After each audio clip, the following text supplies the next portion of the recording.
vote for? Who'd you vote for?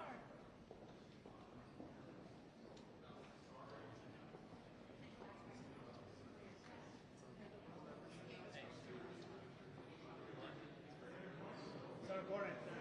So important. So important to react to the results.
The team assembled. Good afternoon, and thank you all for being here. It's a new day in the United States Senate, and it's a new day in America. The American people have loudly rejected the failed policies of the Biden, Harris, Schumer agenda. And this Republican team is united. We are on one team. We are excited to reclaim the majority and to get to work with our colleagues in the House to enact President Trump's agenda.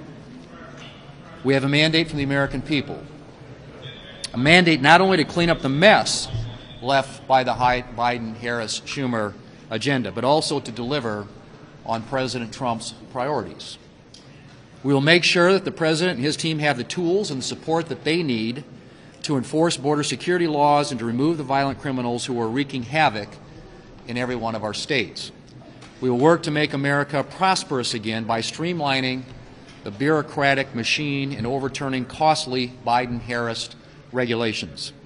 And we will work to restore American energy dominance. Not just our energy security, but energy dominance, which will lower costs and bolster our national security. I'm excited to get to work with this team right away, and I want to thank my colleagues who placed their faith in me to serve as leader, and to those who were supporting another candidate. I promise to be a leader who serves the entire Republican conference.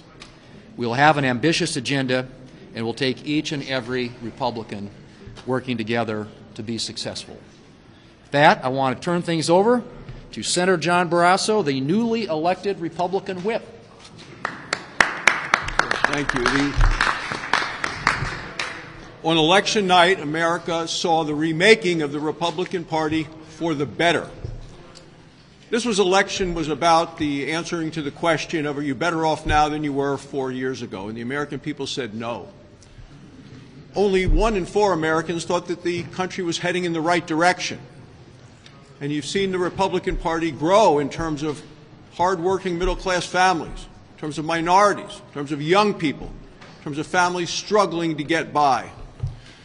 In the last 3 weeks before the election, I was all over the country with President Trump, with J.D. Vance, as well as a number of our Senate candidates. One of the stories that stuck with me was a woman in Michigan who talked about the fact that she was embarrassed to let her husband know that she had to go to the local food bank in order to get by. Republicans listened to those stories. Democrats were focused on President Trump. Republicans were focused on the needs of the American people, people who wanted to get prices down, wanted to secure the border, wanted us to unleash American energy, people who wanted to make America look and be strong once again around the world. That's what the Republicans listened to, that's what we're responding to, and we are now working together to make sure we can put America back on track. The newly elected Republican Conference Chair is the Senator from Arkansas, Senator Tom Cotton. Thank you, Senator Thune. I'm looking forward to working with Senator Thune and the rest of this leadership team. I'm very grateful for the confidence that my peers placed in me. We all remember what it was like when President Trump was in office and we had Republicans in charge of the Senate.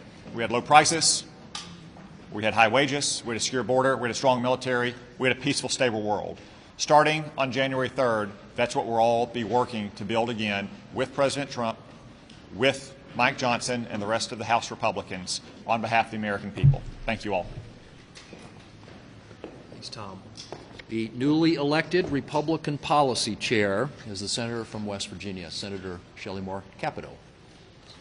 Thank you, and congratulations to our new leader, John Thune. He will be a strong voice, as he has been in the past, as the whip, and I look forward to serving with him and with all of our leadership team. I want to thank the others that ran. We had a really strong, healthy discussion, and we've all come out united and friends. And one of the people that was in our discussion is one of the people that is going to, although he didn't say anything, his presence was very much felt, and that is the Vice President-elect, J.D. Vance. I think the fact that he not only was a voting member of our conference, but also in there with us every step of the way to make sure that the direction that we're going to go as a united conference, and with me leading the policy issues and all of us working together, that we're going to have a united voice. And I'll say one thing about the election. I've said this on all my local stations. What I think the biggest issue was, and there are big ones, border and national security and others, it is literally the American family, the mom and the dad, the grandmother, whoever it is, going to the grocery store. We do it all the time, every week, and we could see, all of us could see, the escalating costs of something so very basic to us, just the cost of food, and hearing from the Vice President in her campaign, the economy's doing great, don't worry. And so we hear those voices, we hear them loud and clear, and those are the voices that we're going to respond to, along with President Trump, through the next several years. Shelley. The newly elected Senate Republican Conference Vice Chair is the Senator from Oklahoma, Senator James Lankford. Hey, congratulations to John Thune. We're looking forward to his great leadership there. Republicans were asked a very simple thing. Can you get us back on track? Over 70% of the country right now believes the country is on the wrong track. Our task is going to be very, very simple: to defend our values, to be able to strengthen us as a nation, and to be able to bring prosperity to people that are really struggling right now. That's a primary issue for us, and all of those things are things that we're going to get onto immediately, because the American people have spoken and said we do not like the direction that the country is going, so let's get us back on a better direction. So this leadership team, President Trump, J.D. Vance, we're headed in a direction to be able to get the country back on the track that she is looking for. Thanks, James. And the newly elected chairman of the Senate National Republican Senatorial Committee chair is the senator from South Carolina, and he is already planning on expanding our majority in 2026. So, Senator Tim Scott. Hey, brother. Without any question, President Trump set out to make sure that Americans felt like this country and the American dream was alive and well and there for them. From the border to fixing the economy, to solving the issue of crime and restoring confidence on the global stage, President Trump has been very clear on his agenda. Our goal with our leader, John Thune, is to make sure that we achieve those objectives. My passion is making sure that we defend our current seats and expand the map and expand our majority so that President Trump does not have 2 years with a Republican majority in the Senate, and he has 4 years in control of making sure that America's agenda comes home to each and every household. Thanks, Tim. Couple quick questions. Do you have any concerns about President Trump's cabinet picks so far, and what advice will you give him when it comes to choosing nominees who will pass Senate confirmation?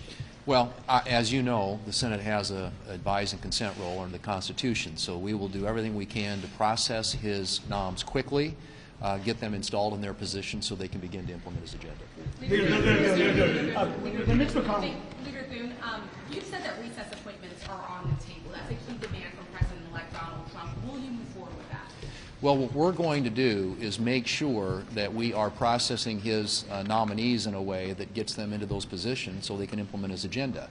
How that happens remains to be seen. You know, obviously, we want to make sure our committees have confirmation hearings like they typically do, and that these nominees reported out to the floor. But I've said this, and I mean it, that you know, we expect a level of cooperation from the Democrats to work with us to get these folks installed. And obviously, we're going to look at explore all options to make sure that they get moved and that they get moved quickly. Will the legislative filibuster remain unchanged under your tenure? Yes. How do you intend to balance maintaining the independence of the Senate with passing the President-elect's agenda? Well, I mean, the Senate, as you know, is by the founders' design, a place where the minority has a voice in our process, and we will do the job that the founders intended us to do in the United States Senate, and that the American people intend us to do. And that, right now, after this mandate election coming out of the American people, is to work with this president on an agenda that unwinds a lot of the damage of the Biden-Harris-Schumer agenda, and puts in place new policies that will move our country forward in a different direction.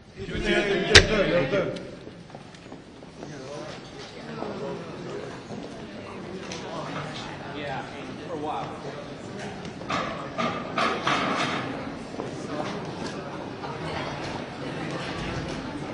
Go back to 152. Sure. The internet's garbage here. Here, do this. Was that? No, they're doing lunch. It's pretty simple what I have. So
what he said to the president-elect the day after the election and to the American people in a Rose Garden just last week.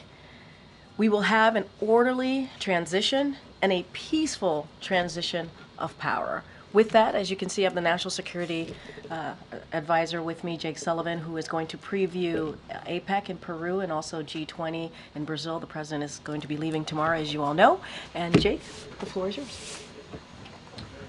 Thanks, Corinne, and hi, everybody. I'm going to make some brief comments about the president's trip that he leaves on tomorrow, answer a few questions because I know the issue you are most interested in is hearing from Corinne about the meeting. So I will not dally too long up here, but I think it is important to lay out the president's trip here over the next several days. Tomorrow he travels to South America. His first stop will be Peru for the APEC summit, the Asia Pacific Economic Cooperation Summit. And then he'll go on to Brazil for the first ever presidential trip to the Amazon, and then to the G20 summit in Rio de Janeiro. At APEC, the president will reinforce America's leading role in the Indo-Pacific. And over the last 4 years, he has markedly enhanced our strategic position in this vital region, from our treaty alliances to AUKUS to the Quad to the historic trilateral with Japan and Korea. And with respect to that trilateral, he will meet with President Yoon of South Korea and Prime Minister Ishiba of Japan to celebrate the historic cooperation between our three nations and discuss the importance of institutionalizing the progress we've made so that it carries forward through the transition. While in Lima, President Biden will also meet with President Xi Jinping of the People's Republic of China. This will be the third in-person meeting between the two leaders since President Biden came into office, and their final meeting as presidents. They previously met, as you know, in Bali in 2022 at the G20 summit, and at Woodside, California, near San Francisco in 2023 on the margins of the APEC summit, which was exactly 1 year and 1 day ago. And throughout his time in office, President Biden and his team have worked to effectively and responsibly manage the competition between the United States and the PRC. The president's approach on the PRC has prioritized investments in sources of American strength at home, including growing the middle class and ensuring that America maintains its industrial capacity and its innovation edge in fields such as semiconductors and artificial intelligence. He has strengthened our alliances around the world, and especially in the Indo-Pacific. He has boosted American deterrence, and he's ensured that America remains the partner of choice for countries both in the region and across the world. The President has also taken common sense measures to advance our national security and protect our most sensitive technologies to prevent them from being exploited or used against us by the PRC, including through significant new export control measures.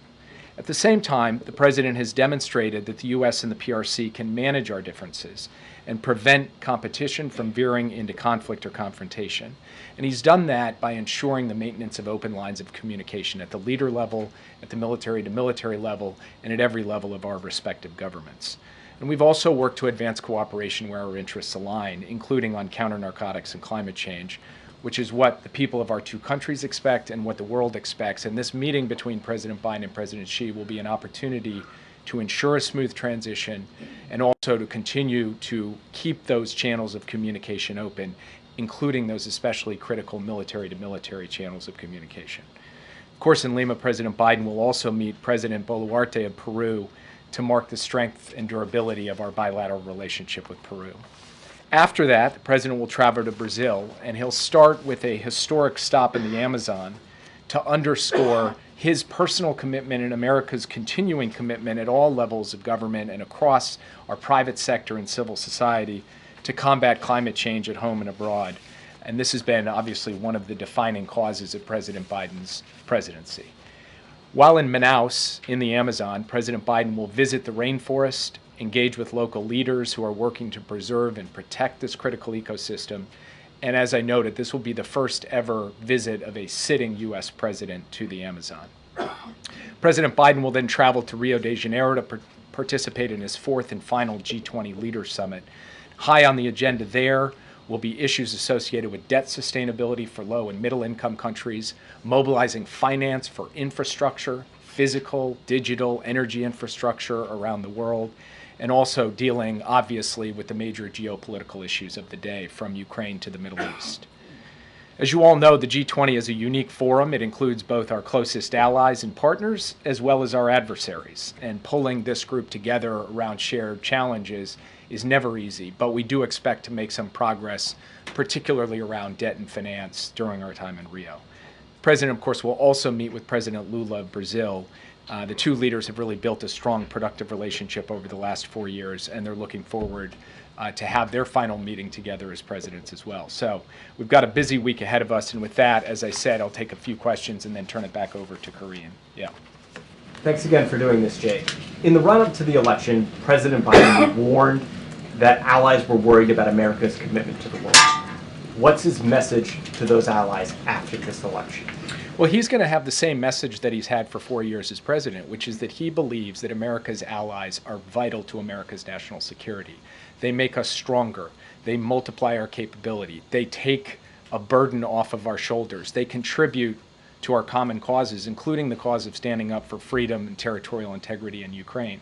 And as I noted in my opening comments, when he goes to this Asia-Pacific summit in Peru, he'll go with our alliances in the Indo-Pacific at a literal all-time high. Japan, Korea, Australia, the Philippines, a really remarkable record over 4 years, and that's what he's going to hand off to President Trump. And he is going to be making the case to our allies and, frankly, to our adversaries that America's standing with its alliances, investing in its alliances, and then asking its allies to step up and do their part, which they have done these past 4 years, is central to American strength and capacity in the world. That will be his message. It's a message of principle. It's a message of practicality, and it's been one of the causes of President Biden's life. Yeah. Korean national security obviously came up in the meeting today. You've suggested that the president would make the case to the president-elect not to walk away from Ukraine. Was that message conveyed? How was it received? Well, I'll let Karine speak to what happened in the meeting. I will only note that President Biden reinforced his view that the United States standing with Ukraine on an ongoing basis is in our national security interest. And it's in our national security interest because a strong Europe, a stable Europe, standing up to aggressors and dictators and pushing back against their aggression is vital to ensuring that we don't end up getting dragged directly into a war, which has happened obviously twice in the 20th century on the European continent. So the president has made this case. He'll continue to make this case both privately and publicly, and he will make the case that our investment in Ukraine, the funds that the Congress has appropriated, these aren't just dollars that we're picking up and shipping over to another country. They're dollars we're investing here in the United States in American jobs, producing American weapons that we send to Ukraine and American weapons that we are building to expand our own industrial base and our own military capacity to deter other adversaries all around the world. So he laid this out. He will continue to make this case as we go forward. And as we go through this transition, it will be our responsibility as the national security team to lay out for the incoming team both what we see and, in terms of the current situation, and how we believe that the United States of America, through this transition and beyond, can put Ukraine in the strongest possible position on the battlefield so that it's in the strongest possible position at the negotiating table for an ultimate deal. Yeah. The families of the American hostages who are held in Gaza are going to meet with President Biden today. We've heard from the families that they would like to see the Biden administration and the incoming Trump administration work together to try to secure the release of these hostages. Do you see any room for cooperation or coordination between your team, the president's team, and Trump's team to try to get a deal before Biden leaves office? I met with the hostages myself yesterday, and as you noted, President Biden will meet with the families of the hostages yesterday, and President Biden will meet with them very shortly. And they asked me this question, and I was very simple and emphatic with them. Yes, of course we're prepared to work with the incoming team in common cause on a bipartisan basis to do everything in our collective American power to secure the release of the hostages, both living and deceased. So we are open to have that engagement, have that collaboration, and we will continue to work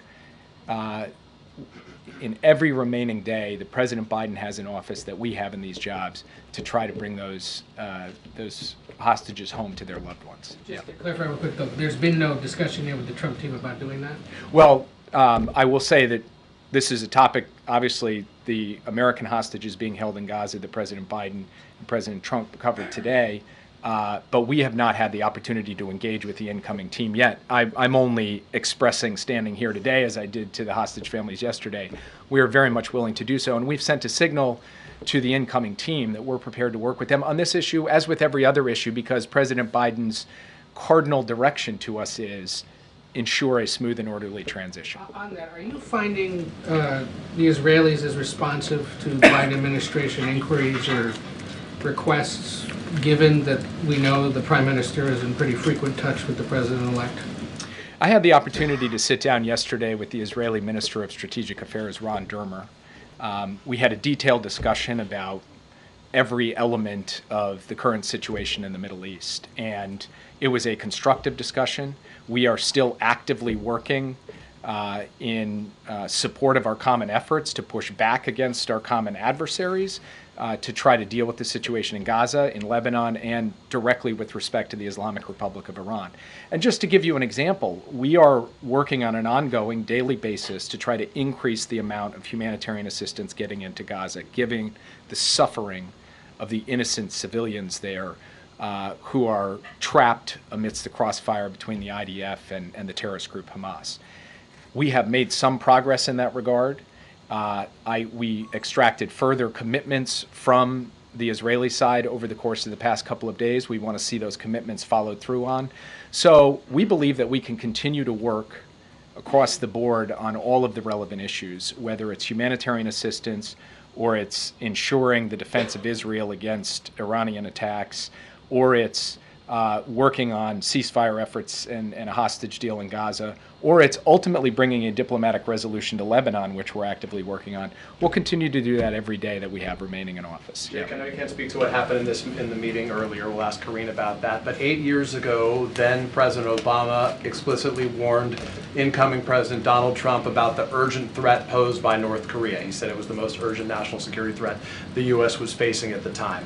What would you communicate to your national security advisor peer who's going to be following you in this job? What is the most urgent national security threat facing the United States today as Donald Trump prepares to take office? Well, I would say two things in answer to that question. The first is that if you look out at a strategic level, the competition with the People's Republic of China is going to be defining for what the world looks like over the course of the next 10, 20, and 30 years.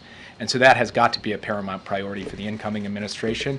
And the person who's been named as my successor, the person who's been floated as the Secretary of State, these are people who have very much focused on that challenge, and we'll look forward to talking to them about how we've approached it and obviously pass on the current state of play.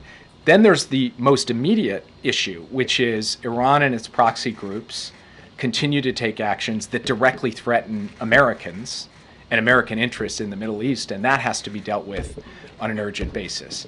Now, that's at the macro level and the micro level.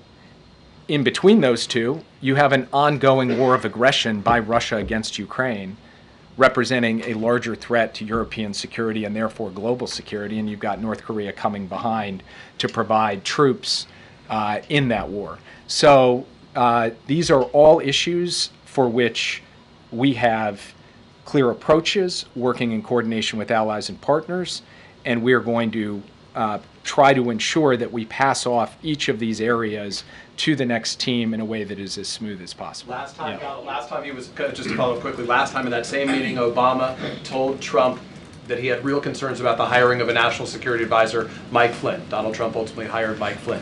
Do you have any concerns about the names that you have heard mentioned so far and announced so far by Donald Trump to serve in his administration in a national security role?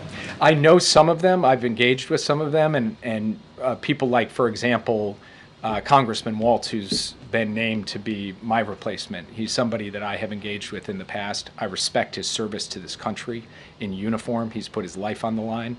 I respect his service in Congress. He and I obviously don't see eye to eye on every issue, but I am very much looking forward to engaging him over these next 60 days, as I said, so that we can have this smooth handoff. There are other people that he's named who I just don't know, I haven't met, and therefore can't comment on. Yeah. So you talk about wanting to engage, wanting to smooth this transition.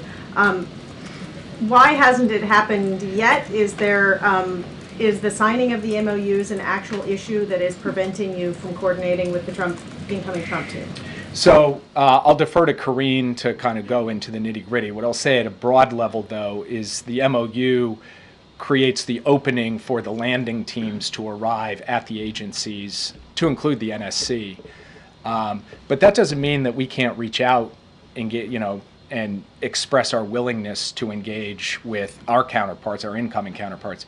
We've done that, and so I expect that in a matter of days here, we should be able to have some engagement. Of course, that depends on whether the incoming team wants to engage, and that will be up to them. But for our part, we are more than willing to do what is our responsibility as directed by the President and, frankly, as dictated by the Constitution, which is to ensure the peaceful transition of power. I have a China-related question as well. The Biden administration largely left in place the Trump-era tariffs on China.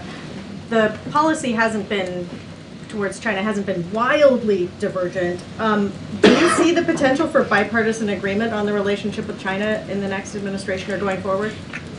I think for us to succeed in the long-term competition with the PRC, it will require a bipartisan foundation.